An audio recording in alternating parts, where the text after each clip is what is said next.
Saudações a todos! Nós vamos então retomando o livro Mediunidade e Obsessão em Crianças, por Sueli Caldas Schubert. Ela começa o capítulo colocando uma passagem do Livro dos Espíritos, na questão 385, por Allan Kardec, em que nós temos: a infância ainda tem outra utilidade. Os espíritos só entram na vida corporal para se aperfeiçoarem, para se melhorarem. A delicadeza da idade infantil os torna brandos, acessíveis aos conselhos da experiência e dos que devem fazê-los progredir. Nessa fase é que lhes pode reformar os caracteres e reprimir os maus pendores. Tal o dever que Deus impôs aos pais, missão sagrada de que terão que dar conta. Então, a atenção que temos que ter, especialmente na criança, nesta fase em que os pais devem aproveitar essa fase propícia para reformar os caracteres, para reformar o caráter, perceber ali os maus pendores, as más tendências, e como um bom jardineiro ir ali tirando, removendo as ervas daninhas e, através do exemplo, através de um bom direcionamento, conseguir conduzir a esses a quem Deus nos confiou. E a Sueli coloca: Emmanuel, no prefácio do livro Missionários da Luz, intitulado Ante os Tempos Novos, informa que André Luiz retorna. Então, ele retorna com mais um livro, nos trazendo um novo aprendizado, ampliando os aprendizados, na verdade. Então, vamos à passagem que ela escolheu do prefácio do livro. Ela não, a passagem que Emmanuel nos trouxe no prefácio do livro. Esclarecendo que o homem é um espírito eterno. Então, Emmanuel diz que André Luiz, no livro, nesta obra, esclarece que o homem é um espírito eterno, habitando temporariamente o templo vivo da carne terrestre, que o perispírito não é um corpo de vaga neblina, e sim organização viva a que se amoldam as células materiais, que a alma, em qualquer parte, recebe segundo as suas criações individuais, que os laços de amor e de ódio nos acompanham em qualquer círculo da vida, que outras atividades são desempenhadas pela consciência encarnada, além da luta vulgar de cada dia, que a reencarnação é orientada por sublimes ascendentes espirituais e que, além do sepulcro, a alma continua lutando e aprendendo, aperfeiçoando-se e servindo aos desígnios do Senhor, crescendo sempre para a glória imortal a que o Pai nos destinou. E a Sueli comenta: o ser humano não é apenas o resultado do encontro de um espermatozoide e um óvulo, que dá origem ao zigoto, mas, acima de tudo, um espírito que retorna ao cenário terreno com uma nova proposta de vida, com todo o seu cabedal de aquisições, conhecimentos e expectativas, e que, após a fecundação, se liga através do seu perispírito à nova forma física que se inicia.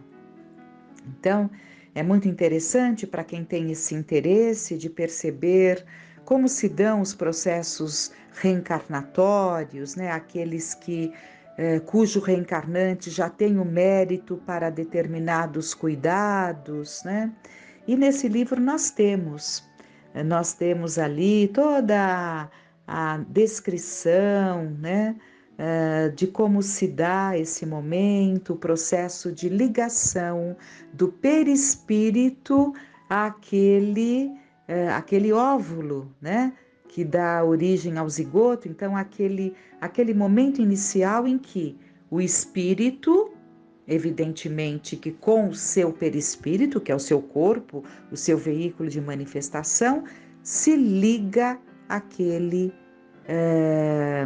óvulo fecundado, né? Ou ovo fecundado, enfim. Mas para que entendamos, né? Nessa ligação, quando o espermatozoide atinge o óvulo,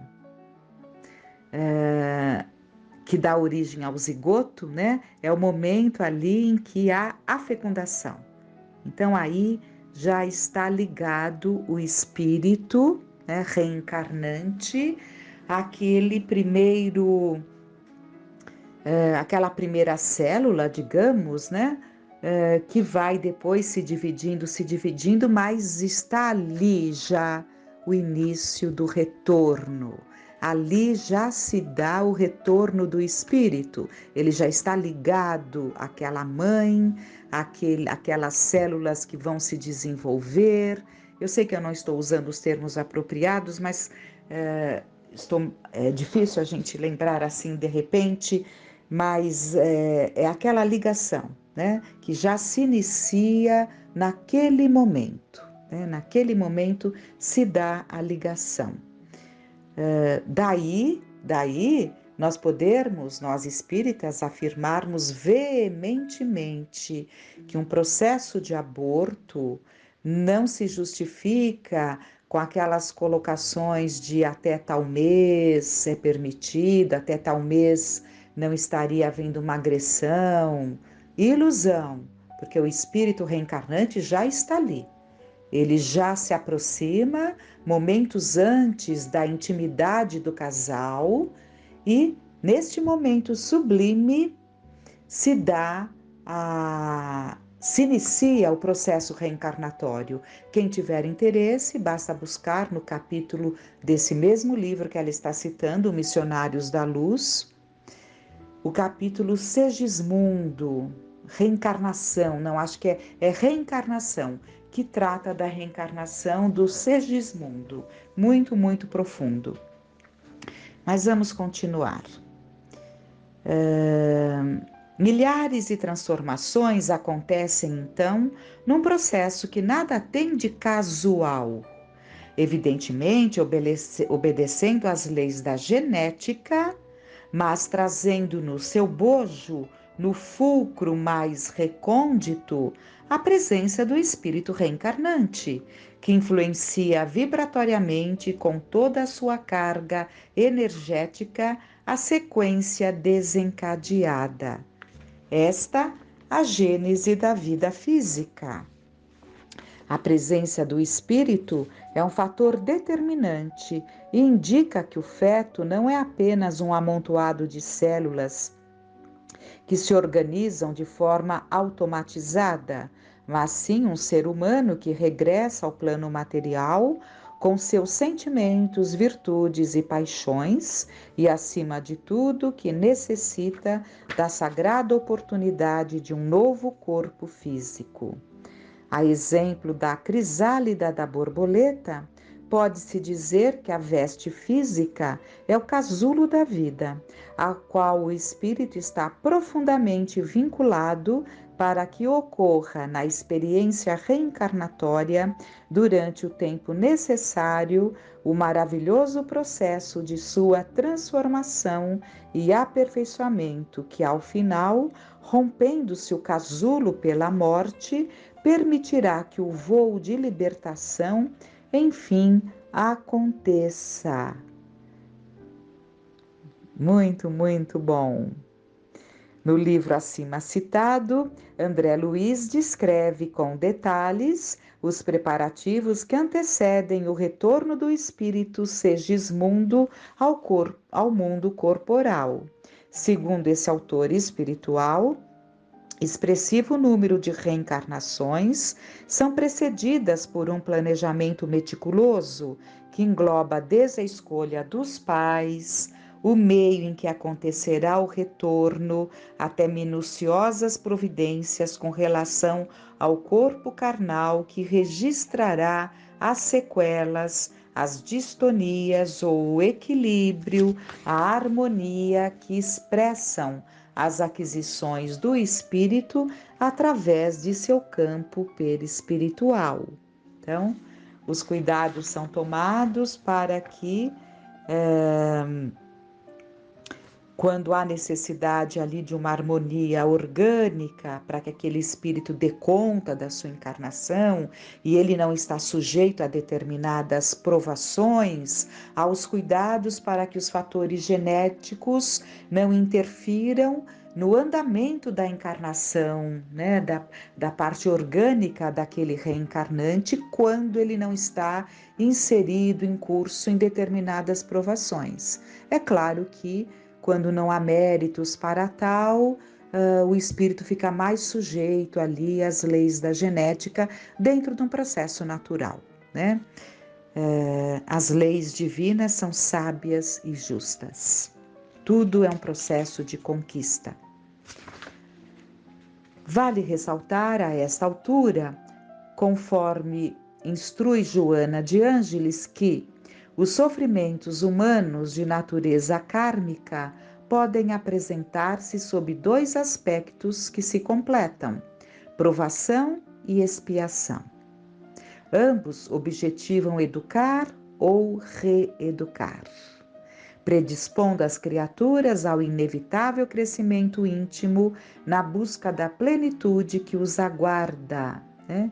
Então, a Joana de Ângeles, ela coloca que existem duas situações, né?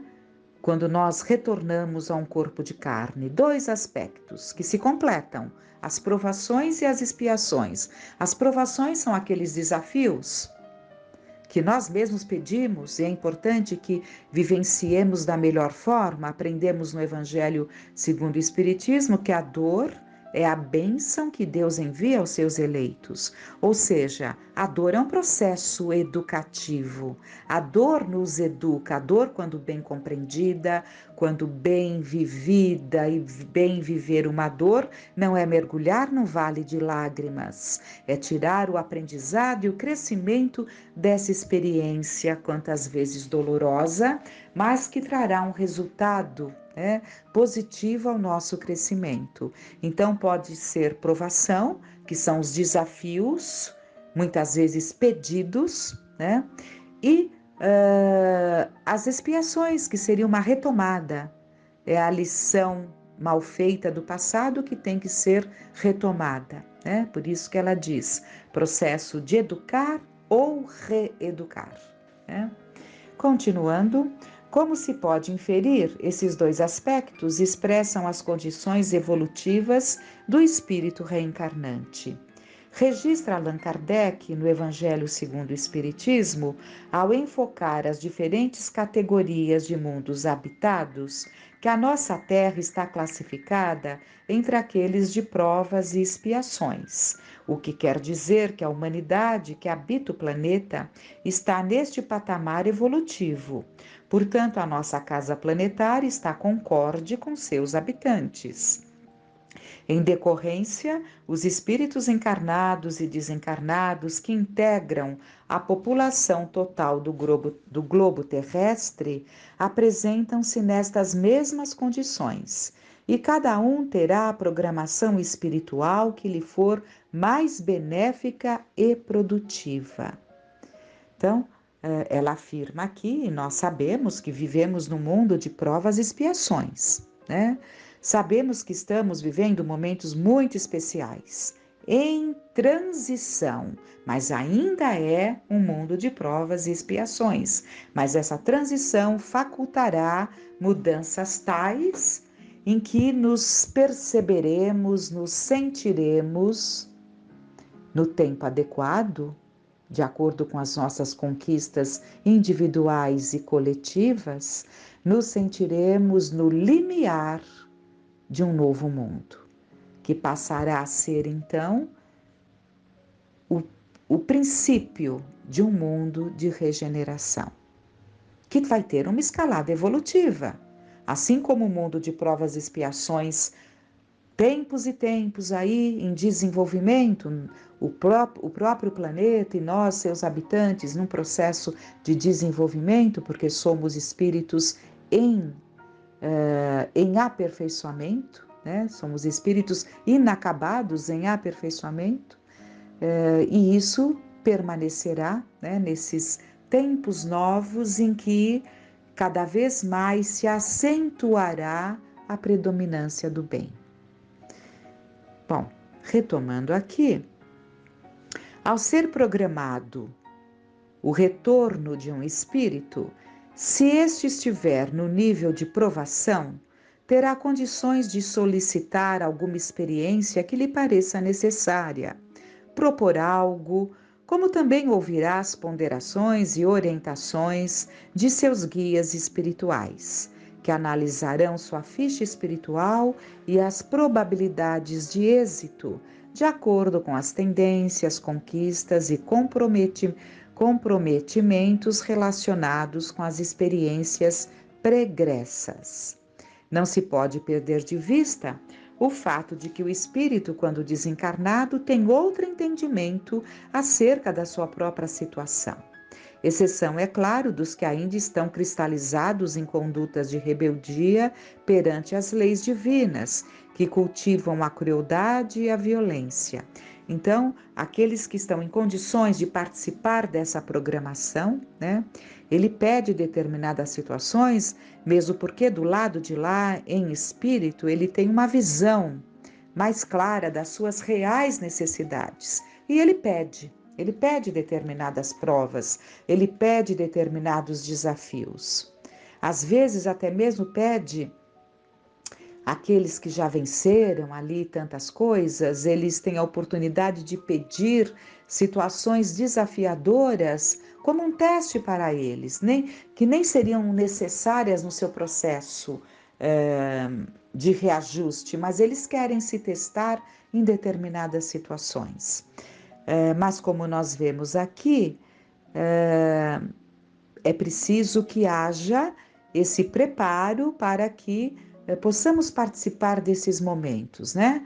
Então, aqueles que têm lucidez, que têm o desejo de voltar, afastados da rebeldia, aqueles rebeldes que encarnam de forma compulsória porque não desejam encarnar e vão encarnar de forma compulsória.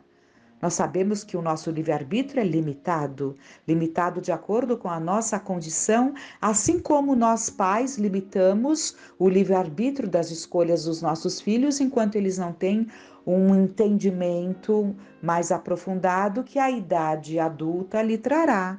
Deus, da mesma forma, impõe determinadas situações quando o espírito é rebelde. E ele, desejando ou não, quando chega a hora, a necessidade do remédio amargo, mesmo que ele não queira sorver, ele se surpreende aqui na encarnação, né? Então, é isso. E continuando então. Vejamos, eu ia comentar que a lucidez faz com que peçamos determinadas provas, né? Então, infantilidade nossa, imaturidade nossa, chegarmos aqui e falarmos onde eu estava com a cabeça quando eu pedi determinada situação, né? Primeiro que nós temos que analisar o que foi pedido e o que está sendo criado por nós na encarnação presente. E tenhamos certeza, no Evangelho nós temos lá, no Evangelho segundo o Espiritismo, que é o Evangelho de Jesus, trazido à luz da doutrina espírita com as colocações, né, com as orientações, o entendimento de espíritos nobres que compuseram ali a pleiade de espíritos que auxiliaram Kardec na codificação. Então, eu vou falando tanto que até esqueço o fio da meada. O que eu quero colocar é que nós, então, pedimos determinadas provas, né? Conscientes ali de que necessitamos de determinadas provas.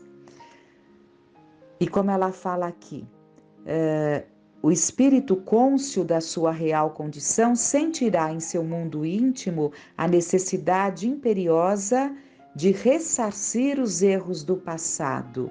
Então, como falávamos no Evangelho segundo o Espiritismo, nós temos lá causas atuais das aflições e causas anteriores das aflições. Então, existem aquelas que nós compreendemos nesse momento da preparação do nosso retorno, nós compreendemos como importante passar por determinadas provas, não é? Mas existem aquelas que nós vamos criando na encarnação. Então, para fechar aqui a nossa ideia, é importante que percebamos bem que muitas vezes as situações se tornam bastante difíceis para nós, né? Mas quantas vezes criadas hoje, pelas escolhas do hoje. Então, finalizemos com essa reflexão, porque é importante que desenvolvamos um amadurecimento tal para sabermos fazer as escolhas. Então, ficam essas reflexões para nós e que fiquemos em paz.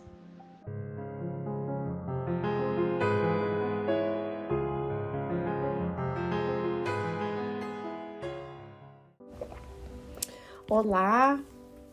Hoje nós vamos ler um texto que está no livro Luz do Mundo, através da psicografia do médium Divaldo Franco, pelo espírito Amélia Rodrigues. O texto é um pouco longo, talvez a gente tenha que quebrar ele em 2 palestras, e eu gostaria também de trazer um outro texto do mesmo espírito, Amélia Rodrigues, que também fala sobre esse fato. É importante para as nossas reflexões. É uma passagem do Evangelho de João, muito conhecida, né? Que só foi relatada no Evangelho de João. Essa passagem, quando olhamos, ela tem um significado muito especial.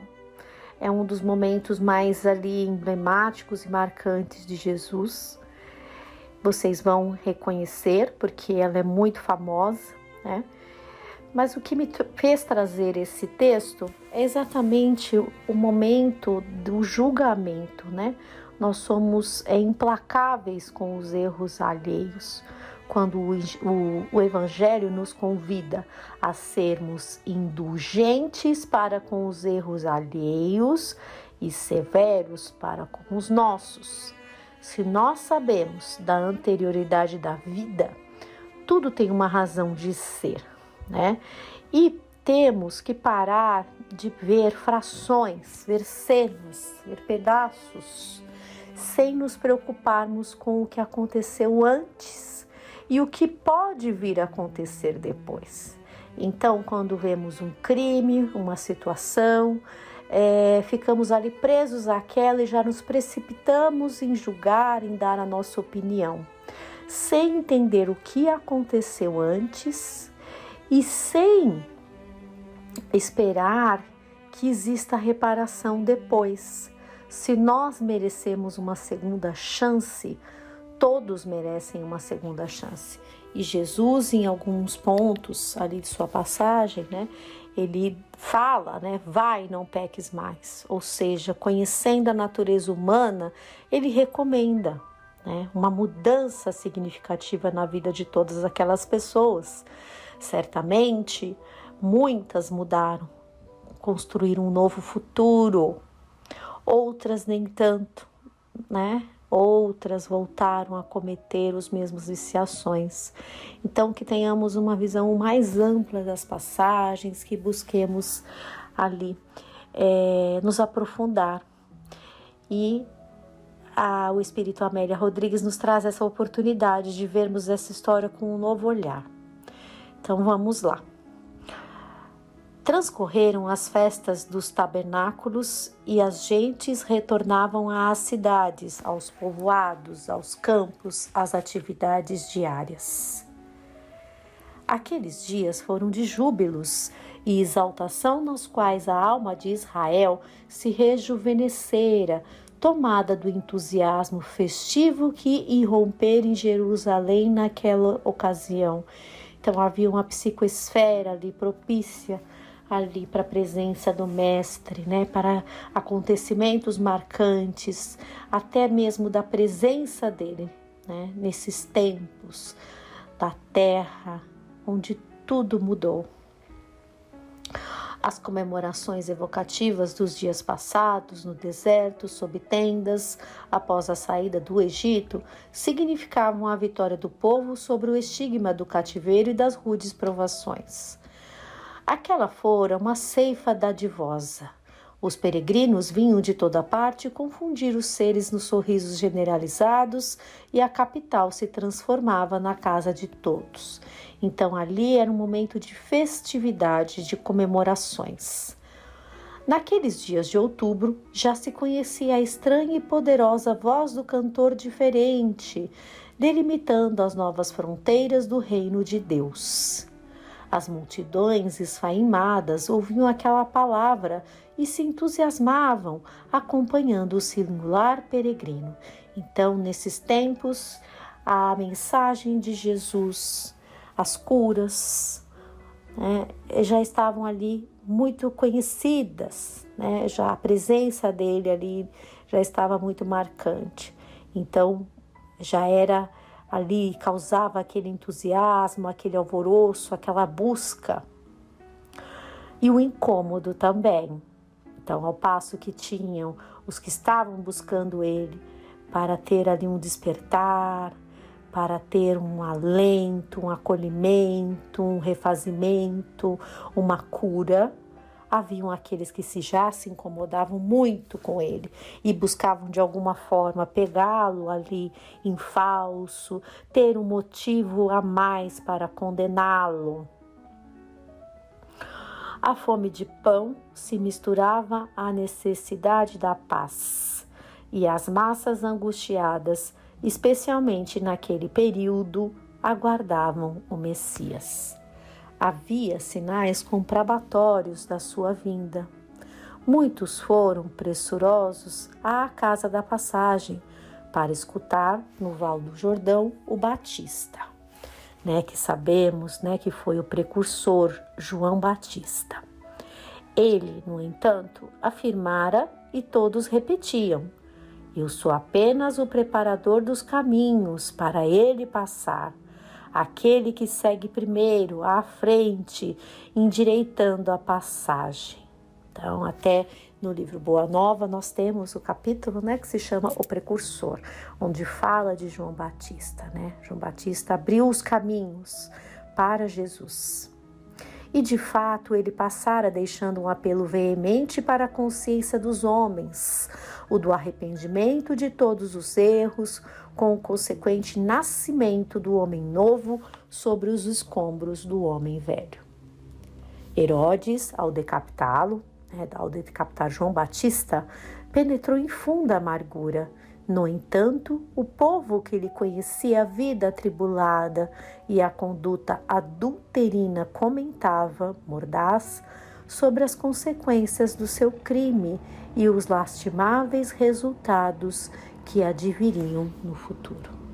A voz, porém, se fizera mais forte, surpreendentemente, após a morte de João.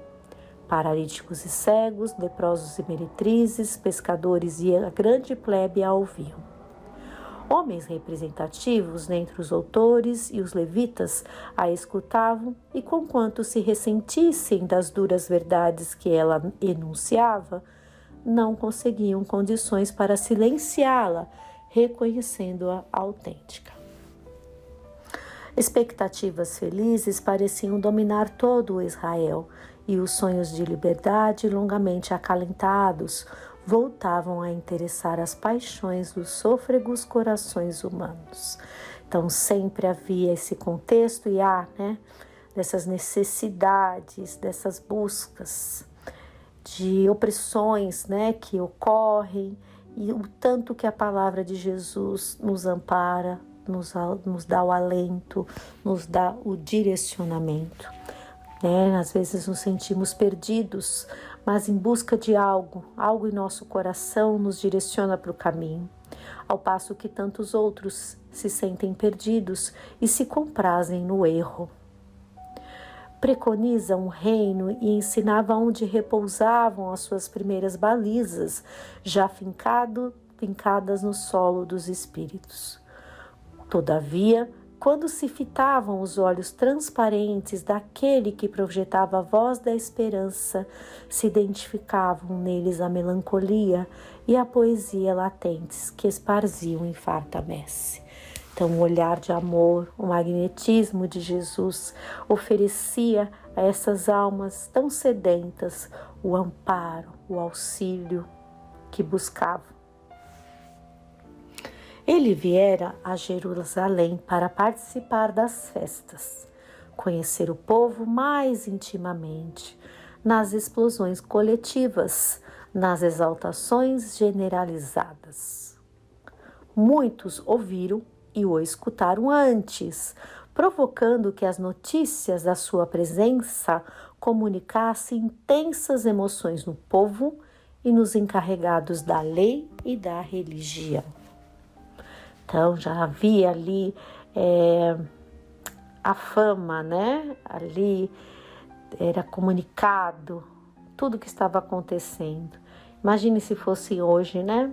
Como seria rápida esse conhecimento, chegaria a muitas pessoas e como nós receberíamos essa notícia do Messias. Onde surgia, todos os buscavam e eram multidões, né, que cercavam, há relatos de multidões ali em busca dele.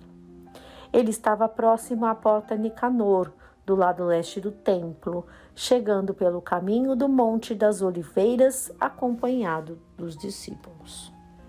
Narra João, então, como eu comentei, está no Evangelho de João. Narra João com emotividade e linguagem sucinta. Os escribas e os fariseus trouxeram uma mulher que fora surpreendida em adultério e a apresentaram dizendo: Mestre, esta mulher foi apanhada em adultério. Moisés manda que se lapidem tais mulheres pelo apedrejamento. Tu, pois, que dizes? Então, como eu comentei no início da narrativa, é aquela passagem, né, da mulher adúltera, que é muito famosa. Então, as mulheres, naqueles tempos, tinham outras condições. Já evoluímos muito, né? Estamos no mês de março, né? No último dia 8 foi comemorado o Dia Internacional da Mulher. Muitas conquistas, evidentemente, mas temos que trazer o nosso olhar para aquele momento, né? Esses tempos que Jesus vivia, onde de fato as mulheres tinham uma outra condição e ele as acolheu com muito amor. Então, uma mulher que era pega em adultério ali no seu casamento, ela era condenada à lapidação. A lapidação é o apedrejamento, né? Ali, mediante a todas as pessoas. Então, uma mulher foi pega em adultério, né? E havia sido condenada ao apedrejamento e é levada ali para ele. Ele olhou de relance a mulher ultrajada e se abaixou, sensibilizado, e com o dedo começou a traçar gatarujas no solo. Então o mestre, com todo o seu amor, a mulher é trazida, ela já está ali, né, naquela situação de ultraje, com certeza havia apanhado, né, e ele simplesmente, né, sensibilizado, se abaixa e começa a escrever com o dedo no solo. A interrogação se demorava no ar, sem resposta. Nós vamos ver que, na verdade, também se aproveitaria isso para provocá-lo, né, para pegá-lo ali em falso. E ele, com muita sabedoria, dá uma grande lição, né? Então, ele ali age com muita sensibilidade, com muita sabedoria, com muita pacificação. Não entra nessa discussão, mas ele convida a todos a um grande e profundo questionamento. Ele era o embaixador da verdade, porém o príncipe representativo da paz e do amor. Veja que interessante, né? Muitas vezes, quando temos a verdade ao nosso lado, nos tornamos juízes, né? Queremos que aquilo se cumpra de qualquer forma. E ele era o embaixador da paz. Às vezes a gente precisa pacificar, né? Nem sempre a verdade tem que ser implementada. A gente tem que acolher, né? É aquilo, né, que comumente se diz.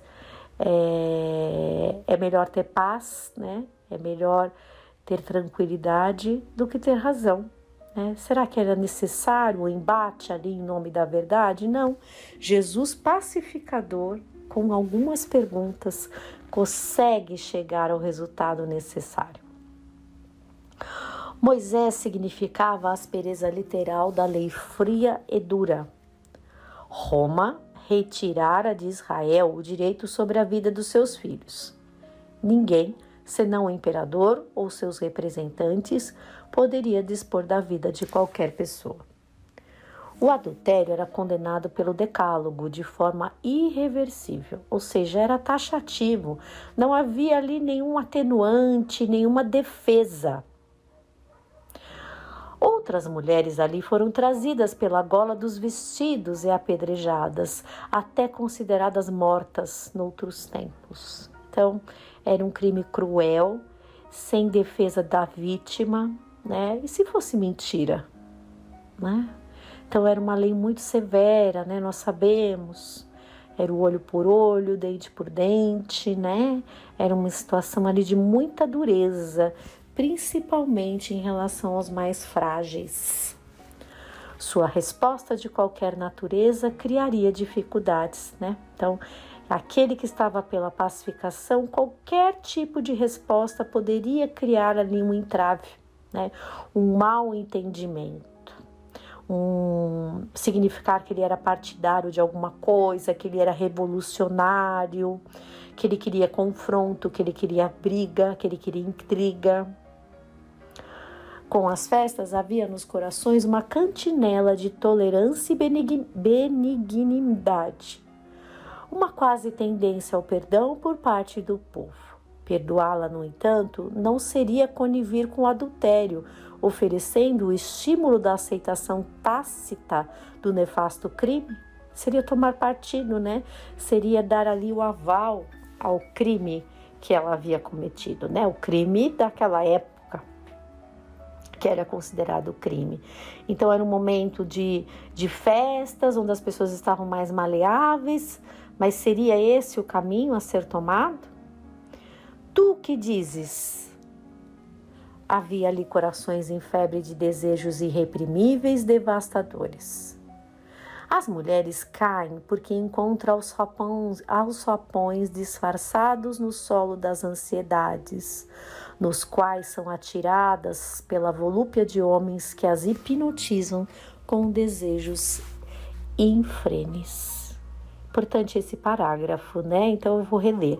As mulheres caem porque encontram alçapões disfarçados no solo das ansiedades, nos quais são atiradas pela volúpia de homens que as hipnotizam com desejos infrenes.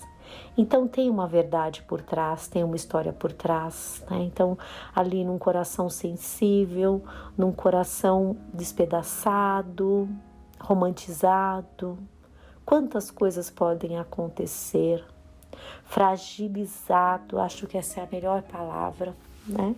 Quando estamos frágeis, estamos suscetíveis a muitas coisas. Então, uma palavra envolvente, um carinho, faz com que caiamos, né? Nós mulheres caiamos em armadilhas que podem nos levar a cometer erros.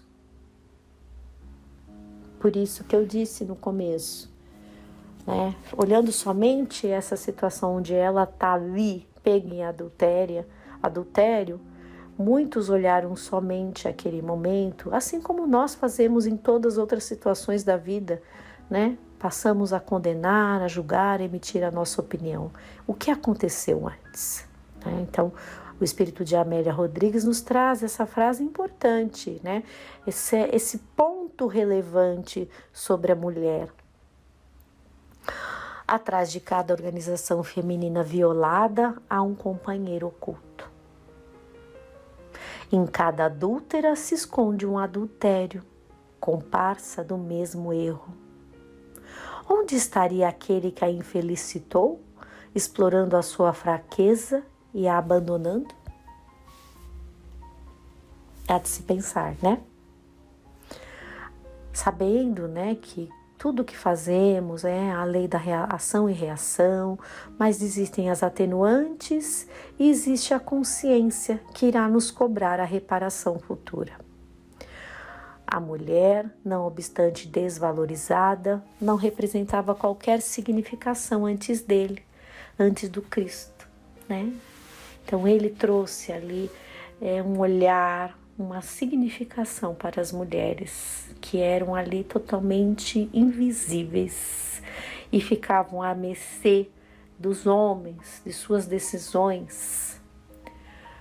Só depois, quando ele a ergueu do nada em que se encontrava, é que passou a ocupar o devido lugar de rainha e santa no altar do amor dos corações. Tu, que dizes? Ele não a fitou certamente para poupá-la da transparência da sua visão. Aquele que dentre vós estiver sem erro, atire-lhe a primeira pedra. Essa frase é muito conhecida, né? Essa passagem. A frase lhe fluiu dos lábios lentamente, com segurança, nitidez, serenidade. A autoridade moral do Cristo, né? Continuou a escrever no chão. Atire-lhe a primeira pedra, a pedrada. Mas todos ali estavam mergulhados em erros, laborando em terreno infeliz de preconceitos violados, de legislação desrespeitada, de ultrajes ocultos, de crimes que a consciência temia enfrentar diretamente. Os que tivessem isentos de erros, quem estaria nesta condição? A exuberância da luz solar incide sobre as personagens da cena que marcaria a história na história. É isso, né? Então, esse chamamento, essa frase, ela fez ali, ela tocou dentro de cada personagem que ali estavam, e não eram poucos. A mulher, Jesus e todos aqueles que a condenavam. Então, Jesus sempre fazia essas perguntas ali. Ele conhecia e nos conhece. Então, conhecia a anterioridade da existência, conhecia a existência atual de cada um daqueles. Fazendo um chamamento. É aquele momento que você é pego para refletir. Peraí, né? Você para. É como paralisar-se, né? E aí é o grande momento. Aqueles que refletem, ponderam, àqueles que deixam a oportunidade e vão se aprofundar nos seus erros, né? Então, quando a Amélia fala, né, quem estaria nessa condição de estar isento de erro no meio de toda aquela multidão? Nós sabemos que somos espíritos pecadores, então, se não porventura não tivermos algum pecado dessa existência, que certamente temos outros tantos cometidos lá atrás, né? Então, se somos eternos, está ali na nossa ficha, né? Entre aspas. Então, nós vamos parar a leitura por aqui. E na semana que vem nós vamos continuar, né? Para refletirmos sobre essa passagem que está no Evangelho de João. Muita paz, um grande abraço e até a próxima semana, se Deus quiser.